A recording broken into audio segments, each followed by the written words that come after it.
Cymatics is a field of science demonstrating the constructive and destructive forces of sound and frequency, that sound can create light and shapes. On other videos have had many atheists claim there is zero proof of the Bible's creation account. In this video we will explore the science of cymatics and how sound lends credibility to the Bible. I have here two identical tuning forks, both tuned to the note A, the note an orchestra tunes to. These forks are both made to vibrate 440 times per second. We say their frequency is 440 hertz. If I tap this fork, putting little pulses of energy into it, the second fork will also vibrate in sympathy. And if I silence this fork, we just may hear the other singing its tone. We say that I'm inducing a sympathetic resonant vibration in the second fork. It only works because both forks are tuned to the exact same frequency. Everything gives out some kind of data, whether it's sound or smell or vibration. And through my work, I've been trying to find ways to harness and unveil this. And so this basically led me to a subject called cymatics. Now, cymatics is the process of visualizing sound by basically vibrating a medium such as sand or water, as you can see there. So if we have a quick look at the history of cymatics, beginning with the observations of resonance by Da Vinci, Galileo, the English scientist Robert Hooke, and then Ernest Chladni. And he created an experiment using a metal plate, covering it with sand, and then bowing it to create the Chladni patterns that you see here on the right.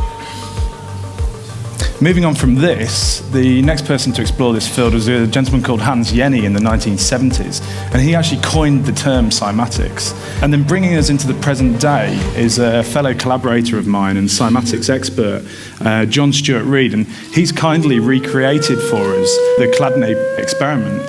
What we can see here is a metal sheet, this time connected to a sound driver and being fed by a frequency generator. And as the frequencies increase, so do the complexities of the patterns that appear on the plate, as you can see for your own eyes.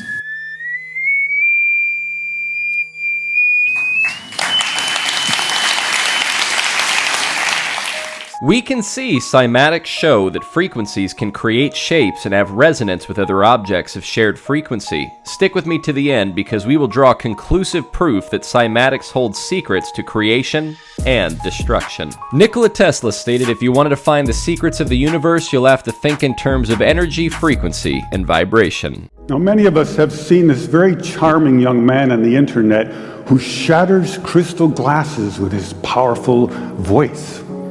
But if you watch him carefully, you'll see that first he taps the glass with his finger and listens. The glass sings its natural resonant pitch. Then he takes a deep breath and sings a loud, long note. He induces a resonant vibration in the crystal glass. The vibration grows larger and larger and larger until the glass is shattered. On the other end of the scale, we have a giant bridge made out of concrete and steel, a suspension bridge, the Tacoma Narrows Bridge. Cars and trucks and buses are going over it every day.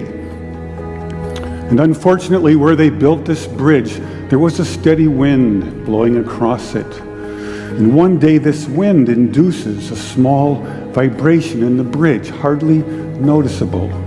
But the frequency of the vibration matches the resonant frequency of some part of the bridge, and the vibration gets larger and larger and larger until the bridge collapses into the river below. A destructive resonant frequency. So on one end of the scale we have a giant concrete and steel bridge destroyed by resonance, and on the other we have a small crystal glass shattered.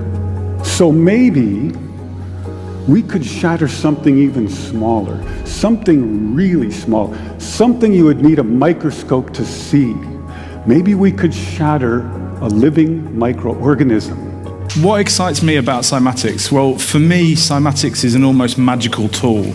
It's like a looking glass into a hidden world, and through the numerous ways that we can apply cymatics, we can actually start to unveil the substance of things not seen. Unveil the substance of things not seen. We can also use cymatics as a looking glass into nature, and we can actually recreate the archetypal forms of nature. So for example, here on the left we can see a snowflake as it would appear in nature, and then on the right we can see a cymatically created snowflake. And here's a starfish and a cymatic starfish, and there's thousands of these. So what does this all mean? Consider for a moment that sound does have form, and we've seen that it can affect matter and cause form within matter. Then sort of take a leap and think about the universe forming, and think about the immense sound of the universe forming. And if we, kind of ponder on that, then perhaps cymatics had an influence on the formation of the universe itself. He stated that cymatics hold the secret to unveil the things that are not seen. Well, Hebrews 11 states, "Now faith is the substance of things hoped for, the evidence of things not seen. Through faith we understand that the worlds were framed by the word of God." The beauty is we have scientific evidence to prove that God spoke everything into existence. So maybe we could change a biological living liquid crystal with a special electronic signal. But in order to do that, we would need some kind of device. So we searched the US patent database, and we find this invention by a physician, Dr. James Bear of Albuquerque, New Mexico. It's called a resonant frequency therapy device, and its purpose is to induce a resonant vibration in a living organism or cell. Over the course of 15 months, we try hundreds and hundreds of frequencies, if not thousands, until we find the magic combination. The answer is you have to have two input frequencies, one low, one high, and the higher frequency must be 11 times the lower. It's what we musicians would call the 11th harmonic. And when we add the 11th harmonic, we begin to shatter microorganisms like a crystal glass. These are the first videos taken. We showed these videos to our friends in the biology department. They said they hadn't seen anything quite like it. Seems to be a new phenomenon. These organisms are being shattered by our electronic signals. We now know that cancer is vulnerable between the frequencies of 100,000 hertz and 300,000 hertz. So now we attack leukemia cells. Leukemia cell number 1 tries to grow a copy of itself, but the new cell is shattered into dozens of fragments and scattered across the slide. Leukemia cell number 2 then hyperinflates and also dies. Leukemia cell number 3 then tries to make another cancer cell. The new cell is shattered and the original cell dies. So the question is, how does this actually prove anything? Well, the answer is simple. The reasoning for showing the video discussing resonant frequencies and destruction of biological matter is to demonstrate that living and non-living cellular and atomic structures hold frequencies unique and specific to themselves, known as resonant frequencies, where one frequency can match another and cause vibration, in turn dissolving the structure. There is also a creative force included into it, discussed through the TED Talk. Fascinatingly, the Bible states that God created everything by speaking it, which of course would be frequencies unique to whatever he called that particular creation. The Bible holds extreme scientific relevance in this regard, showing that they either knew that frequencies can create, or they just had a really extremely specific lucky guess. Not conclusive enough yet. Let's look into sonoluminescence, the proof that sound can create light. The first time I saw sonoluminescence was in a darkened room. I was transfixed to look at this spherical flask of fluid. And you'd look into the center, and in the center see a glowing blue-purple light, which could be seen with the unaided eye. It looked like a star in the heavens.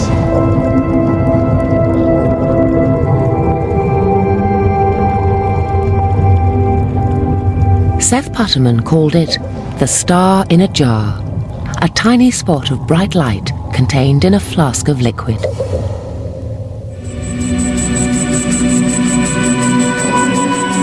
This star in a jar is made when a sound wave is passed through a small bubble inside a flask of liquid. And this sound wave makes the bubble do something remarkable. First it expands, then it collapses.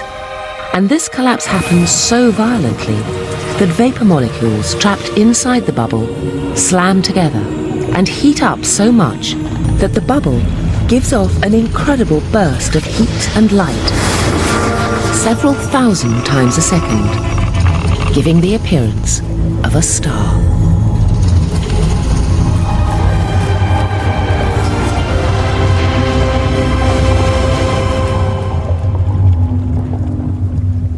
What made the phenomenon so exciting was the temperature of this star in a jar. On its surface alone, the light burns at tens of thousands of degrees. And Seth Putterman now contemplated a tantalizing possibility. Could the core of the collapsing bubble be even hotter? Hot enough for fusion?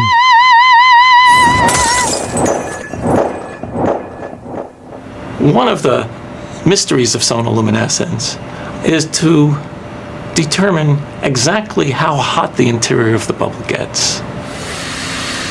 In the sun, the interior can be millions of degrees, hot enough to cause fusion. And the thought crossed my mind that perhaps inside the collapsing bubble, the interior of the bubble might also get hot enough to cause fusion.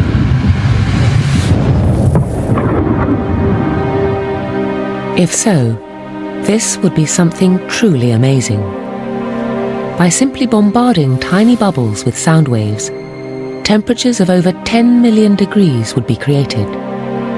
And nuclear fusion, the same reaction that powers the sun, would be happening almost effortlessly here on Earth.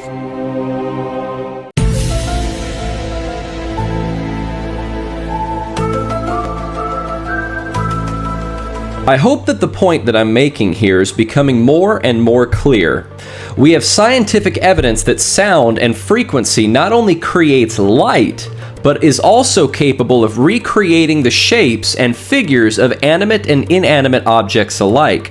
Not to mention the fact that there is scientific evidence proving that each creation holds its own unique and separate resonant frequency. Each individual animal holds its own specific resonant frequency, just as all creation does. Could it have been a specific word from God needed to create the basic makeup animals individually at the beginning? And since all creation have different frequencies, is it possible that all creation could have been specified by word or name to have been manifested at the beginning? Now, when the Bible states that God stated, "Let there be light, let there be creation, let there be this," any time that any creation was manifested in the Bible, it happened specifically through the action of saying, "Let there be," from God Himself. Here's the question. If this doesn't at least lend serious credibility to the Bible's creation account, I don't know if there's anything that you would believe.